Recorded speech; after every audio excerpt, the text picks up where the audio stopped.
Dear student, Balurghat মহিলা মহাবিদ্যালয়ের e-learning ক্লাসে তোমাদের স্বাগত। আজকে আমরা যে বিষয়টা নিয়ে আলোচনা করব সেটি হচ্ছে সেমিস্টার 2 এর DC3 এর বিষয় পপুলেশন জিওগ্রাফি। পপুলেশন জিওগ্রাফির যে টপিকটা আজকে আমাদের আলোচনার বিষয় সেটি হলো ডেমোগ্রাফিক ট্রানজিশন মডেল, অর্থাৎ জনসংখ্যা বিবর্তন তত্ত্ব। জনসংখ্যা কিভাবে পৃথিবীর বিভিন্ন দেশগুলিতে পরিবর্তিত হচ্ছে তার একটি সুন্দর ধারণা আমরা এই তত্ত্বে থেকে ধারণা লাভ করতে পারি। এই তত্ত্ব প্রথম জনসমক্ষে তুলে ধরেন থমসন। তবে এই তত্ত্বের বিকাশের ক্ষেত্রে নোটেস্টান এবং ব্ল্যাকারের উল্লেখযোগ্য ভূমিকা রয়েছে। তারা জনসংখ্যার পরিবর্তনের সঙ্গে অর্থনীতির একটা যে মিল রয়েছে সেটিকে এখানে সুন্দরভাবে তুলে ধরেছেন। এই তত্ত্বে 4টি পর্ব রয়েছে, ঠিক আছে? 4টি পর্ব, প্রথম পর্ব, দ্বিতীয় পর্ব, তৃতীয় পর্ব, চতুর্থ পর্ব। প্রথম পর্বটা হচ্ছে মূলত প্রাচীন কৃষিভিত্তিক অর্থনীতি। দ্বিতীয় পর্বটাও কৃষিভিত্তিক অর্থনীতি, তবে সেক্ষেত্রে মিশ্র অর্থনীতি লক্ষ্য করা যায়। তৃতীয় ক্ষেত্রে শিল্প বিপ্লবের উন্নতির ফলে শিল্প বিপ্লব এবং ব্যবসা বাণিজ্যের জন্য সেই সময়কার অর্থনীতি শিল্পভিত্তিক অর্থনীতি। আর চতুর্থ যে পর্বটা সেখানে আধুনিক শিল্পের কথা বলা হয়েছে, যেখানকার আরও উন্নত। এবার আমরা প্রত্যেকটা পর্ব বিস্তারিতভাবে আলোচনা করব। প্রথম পর্বের মূল বৈশিষ্ট্য হচ্ছে যে এখানকার মানুষজন আদিম প্রকৃতি, প্রাচীন অনুশাসন অনুযায়ী তাদের জীবনযাত্রা চলত। এই সময় মানুষের শিক্ষা দীক্ষার হার কম, অসচেতনতার কারণে জনসংখ্যা দ্রুত গতিতে বৃদ্ধি হতো। সেই সঙ্গে প্রচুর পরিমাণে মারাও যেত, কারণ চিকিৎসা বিজ্ঞানের সেইভাবে উন্নতি ঘটেনি। চিকিৎসা বিজ্ঞানের উন্নতি না ঘটলে আমরা কখনোই দুরারোগ্য থেকে মানুষকে বাঁচাতে পারবো না। আর জনসংখ্যা মৃত্যুহার বেশি হওয়ার জন্য মানুষের মধ্যে একটা ধারণা হয়েছিল যে অধিক সন্তানের মধ্যে কিছু সন্তান তো পরবর্তীতে বেঁচে থাকবে, সেই জন্য তারাও সন্তান প্রচুর পরিমাণে জন্মদান করত। তাহলে প্রথম পর্বটা হচ্ছে আদিম সমাজ ব্যবস্থা অনুযায়ী। দ্বিতীয় পর্বটাতে শিল্প বিপ্লব ঘটে। সেই সময় ইংল্যান্ডের যে শিল্প বিপ্লব ঘটে আমরা সবাই জানি। শিল্প বিপ্লবের ফলে সমগ্র দেশে তো আর শিল্প বিপ্লবের প্রভাব সেভাবে ঘটেনি, সেই সঙ্গে কিছুটা উন্নত দেশগুলোতে ঘটে, তার প্রভাব উন্নয়নশীল দেশগুলিতে একটু করে আসে। তাহলে যে শিল্প বিপ্লবের কিছুটা প্রভাব দেখা যায় এবং কৃষিতে তখন অনেক স্থিতিশীল অবস্থা দেখা যায়, অনেক যন্ত্রপাতির আবিষ্কার হয়, সেই জন্য কৃষির অনেক পরিবর্তন ঘটে সেই সময় দ্বিতীয় পর্বে। তার ফলে মানুষের জীবনযাত্রার অনেকটা উন্নতি ঘটে, মানুষ উন্নত চিন্তাধারা করতে শুরু করে এই অবস্থা। তৃতীয় পর্ব যেটা, সেই পর্বতে কী হচ্ছে যে শিল্প বিপ্লবের ব্যাপকভাবে উন্নতি ঘটছে এবং ব্যবসা বাণিজ্যেরও উন্নতি ঘটে। আর চতুর্থ পর্বটা, সেখানে আধুনিক শিল্প বিপ্লবের সেখানে প্রসার লক্ষ্য করা যায়। আচ্ছা, আমরা এই 4টি পর্ব তারা একটা ডায়াগ্রামের মাধ্যমে তুলে ধরেছে, সেটি আমিও একটা ছবি এঁকেছি। এখানে ব্ল্যাকবোর্ড নেই, কিন্তু এখানে আমরা একটা কাগজে লিখে তুলে ধরার চেষ্টা করছি, আশা করি তোমরা বুঝতে পারবে। এই যে এখানে আমরা ডেমোগ্রাফিক ট্রানজিশন থিওরির একটা ছবি এঁকেছি। এই নিচের দিকে আমরা সময়টাকে দেখিয়েছি, অর্থাৎ টাইম, যেটা এই যে 1650 সাল, 1700 সাল, 50 ইন্টারভেল করে, 1800 সাল, 1850, 1900, 1950, 2000 সাল। আর উপরের দিকে আমরা জন্ম এবং মৃত্যু হারের পার্সেন্টেজটা দেখিয়েছি, 10%, 20%, 30%, 40%, ঠিক আছে? এই মডেলের এই যে নিচ দিয়ে এই রেখাটা আছে, এই রেখাটার দ্বারা আমাদের মৃত্যু হারকে তুলে ধরা হয়েছে, আর উপর দিয়ে যে রেখাটা আছে সেটার দ্বারা আমরা জন্মহারটা তুলে ধরা হচ্ছে। আর এই মাঝখানের যে পর্বটা, এই অংশটা, এগুলো হচ্ছে স্বাভাবিক বৃদ্ধি হার।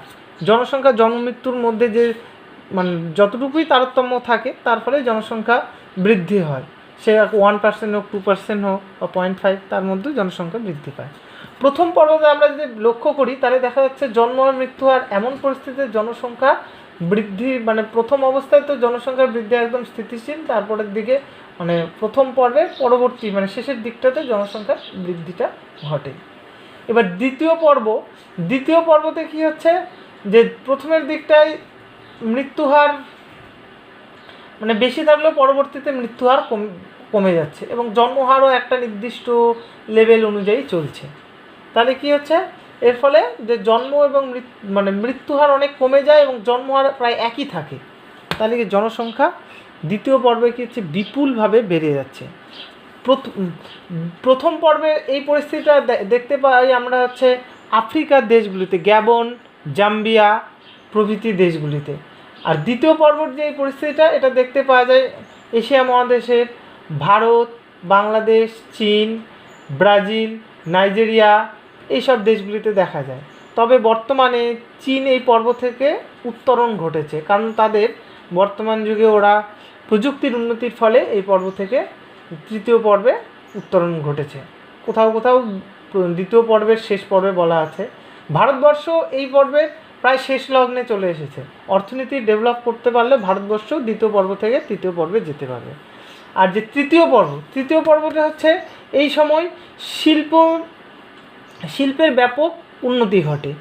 শিল্পের উন্নতি ঘটলে কি হবে, যে অর্থনীতিটা তখন শুধুমাত্র কৃষির উপর নির্ভর থাকে না, অন্য দেশের কাছ থেকে ব্যবসা বাণিজ্য করে অধিক মুনাফা অর্জন করা যায়, তার ফলে দেশের আর্থিক পরিকাঠামোকে অনেক উন্নত করা যায়।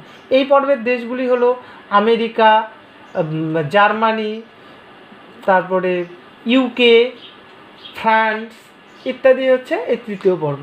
আর চতুর্থ পর্বে মানুষ এত ভোগবিলাসী যে তারা জীবনযাপন করে, যে সেই পর্বে মানুষের উন্নতির চরম পর্যায়ে পৌঁছে যায়। সেখানকার দেশগুলি হচ্ছে নরওয়ে, সুইডেন, ডেনমার্ক।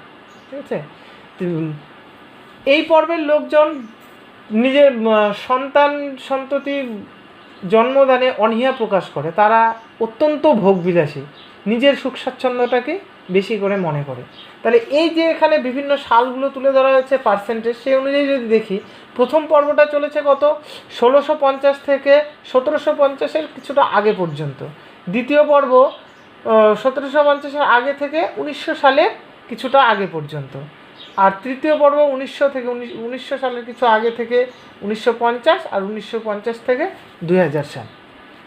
প্রথম পর্বটা সম্পূর্ণভাবে কৃষিভিত্তিক। আদিম কৃষি পদ্ধতিতে মানুষ পেশি শক্তির মাধ্যমে এবং পশু শক্তির কিছুটা সমন্বয় ঘটিয়ে যে চাষবাস করতো, নিজের চাহিদা পূরণ করতো, সেটা হচ্ছে সম্পূর্ণ কৃষিভিত্তিক। দ্বিতীয় পর্ব থেকে মানুষের কৃষিভিত্তিক অর্থনীতি থেকে শিল্পভিত্তিকের দিকে কিছুর উত্তরণ ঘটে। এই সময় কৃষিটা স্টেবল অবস্থায় থাকে, স্থিতিশীল অবস্থায়, এবং যে শিল্পের কিছুটা প্রভাব ঘটে, সেই জন্য একে বলা হচ্ছে মিশ্র প্রকৃতির অর্থনীতি। আর তৃতীয়টা তো শিল্প এবং বাণিজ্য ভিত্তিক অর্থনীতির সূত্রপাত, মানে একটা ভালো জায়গায় থাকে। আর এইটা তো লাস্টে চরম পর্যায়ে চলে যাচ্ছে। ঠিক আছে, আর উপরের দিকে তার ফলে জনসংখ্যা বৃদ্ধি, প্রতি হাজারে জন্ম মৃত্যু হারের প্রতি হাজারে জনসংখ্যা বৃদ্ধি, সে পার্সেন্টেজ তুলে ধরা হচ্ছে। তাহলে আমরা এই ডায়াগ্রাম থেকে ধারণা করতে পারছি কীভাবে পৃথিবীর জনসংখ্যা স্বাভাবিকভাবে বৃদ্ধি পাচ্ছে এবং পৃথিবীর অর্থনীতি কিভাবে পরিবর্তিত হচ্ছে। পৃথিবীর যে অর্থনীতি, সমাজ এবং মানুষের চিন্তাধারা সব কিছুর সঙ্গেই সামঞ্জস্যপূর্ণ। যেমন আমরা যদি এটা সহজভাবে আলোচনা করি, যে গ্রামের অর্থনীতির সঙ্গে শহরের অর্থনীতির পার্থক্য আছে। কারণ গ্রামের মানুষ সম্পূর্ণভাবে কৃষিকাজ করে, কিন্তু শহরে অনেক কলকারখানা আছে, তার দ্বারা চলে, এবং তাদের মধ্যে অনেক সচেতনতা আছে, তারা সন্তান সন্ততির শিক্ষা দীক্ষা লাভের বিষয়ে অনেক সচেতন এবং বিজ্ঞান প্রযুক্তির দ্বারা চালিত। সেরকমভাবে আমরা যদি আলোচনা করি, উন্নয়নশীল দেশের তুলনায় উন্নত দেশগুলি অনেক এগিয়ে রয়েছে তাদের শিক্ষার ক্ষেত্রে, পড়াশোনার ক্ষেত্রে, মানে শিল্পের ক্ষেত্রে, বিজ্ঞানভিত্তিক মনস্কতার ক্ষেত্রে। তারা জানে যে ভবিষ্যতে তাদেরকে কিছু করতে হবে, সেই পরিকাঠামো অনুযায়ী তাদেরকে পঠন পাঠন করানো হয়। উন্নত দেশগুলিতে যেসব সন্তান সন্ততিরা জন্মগ্রহণ করে তাদেরকে দেশের সম্পত্তি মনে করা হয়, তারা যেন দেশকে পরবর্তীতে চালাতে পারে সেইভাবে তাদেরকে মানুষ করা হয়। সমাজ এমন অবস্থায়, বর্তমান সমাজ এমন অবস্থায় রয়েছে সেখানে অর্থনীতির বিষয়টা আলোচনা করা অত্যন্ত জরুরি। অর্থনৈতিক অবস্থা যখন সবল হবে সেই দেশের অগ্রগতি দ্রুতভাবে ঘটবে। আমরা একটু আগেই বললাম যে চীন দ্বিতীয় পর্ব থেকে তৃতীয় পর্বে উত্তরণ ঘটেছে। চীনও একটা দক্ষিণ এশিয়ার দেশ, জনসংখ্যা প্রচুর, বিশ্বে 1 নম্বর জনসংখ্যার দিক থেকে, কিন্তু তারা প্রযুক্তির উন্নতির মাধ্যমে তাদের এই অবস্থা থেকে উন্নতি করতে সক্ষম হয়েছে। তারা জানে যে সমগ্র বিশ্বে তাদের অবস্থান প্রতিষ্ঠিত করতে গেলে তাদের শিক্ষা এবং বিজ্ঞান মনস্কতা বৃদ্ধি করতে হবে, দেশের প্রতি ভালোবাসা দেখাতে হবে, এবং তারা সেই কাজটাতে অনেকটাই সাফল্য লাভ করেছে। ভারতও বর্তমানে অর্থনীতির ক্ষেত্রে অনেক অগ্রগতি লাভ করেছে, কিন্তু এখনও সে দ্বিতীয় পর্যায়েই রয়েছে। দ্বিতীয় পর্যায় থেকে তৃতীয় পর্যায়ে এখনও উত্তরণ করতে পারেনি। অদূর ভবিষ্যতে হয়তো সেটা সম্ভব হবে। অন্যান্য দেশগুলো কেন করতে সক্ষম হয়েছে? কারণ তাদের দেশের সম্পত্তি প্রচুর রয়েছে এবং জনসংখ্যা সেই তুলনায় নিয়ন্ত্রিত। তারা তাদের অর্থ এই তৃতীয় বিশ্বের দেশগুলো ও দ্বিতীয় বিশ্বের দেশগুলোতে কোম্পানি স্থাপন করে প্রচুর পরিমাণে মুনাফা অর্জন করছে। তার ফলে সেই অর্থের দ্বারা তাদের দেশ নির্মাণ করছে, দেশের অগ্রগতি ঘটাচ্ছে। আমরা যদি অন্যান্য দেশের সঙ্গে আমাদের দেশের তুলনাও করতে চাই তাহলে দেখতে পাবো যে বর্তমানে আমাদের দেশেও অনেক কিছু উন্নতি ঘটেছে, কিন্তু আরও প্রয়োজন। এই পরিস্থিতিতে আমরা কখনোই সর্বোচ্চ স্তরে পৌঁছতে পারবো না। সর্বোচ্চ স্তরে পৌঁছতে গেলে আমাদের প্রত্যেকটি দেশের প্রত্যেক জনগণকে শিক্ষিত হতে হবে এবং তাদের করণীয় কাজ সম্পর্কে তাদেরকে অবগত হতে হবে। আমরা চাইলেই নিজের এই অবস্থান থেকে পরিবর্তন ঘটাতে পারি, কিন্তু সেটা সময় সাপেক্ষ ব্যাপার। তার সবার প্রথমে তার জন্য দরকার শিক্ষা দীক্ষা। এই যে তাদের যে তত্ত্বটা, এই তত্ত্বটা নিয়েও অনেক সমালোচনা হয়েছে।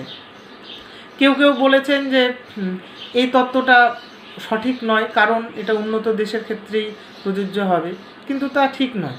অনেক উন্নয়নশীল দেশও তাদের অর্থনীতি ডেভেলপ করতে পারে, আবার উন্নয়নশীল দেশগুলিও অনেক ক্ষেত্রে তারা উন্নতি সঠিকভাবে করতে না পারলে বেকারত্বের দেখা দিতে পারে। আমরা বিগত 2 বছর আগে দেখেছি বিশ্বের উন্নত দেশগুলিতে আর্থিক মন্দা দেখা দিয়েছিল, সেই সময় তাদের দেশের জনগণ অনেক বেকার হয়ে পড়েছিল। তাহলে এই তথ্যটা সময়ের সঙ্গে সঙ্গে পরিবর্তনশীল হয়। ভূগোলের প্রত্যেকটা বিষয়ই ডাইনামিক, গতিশীল। আজকে যেটা আছে পরবর্তীতে তার অনেক পরিমার্জন ঘটতে পারে, এটা স্বাভাবিক।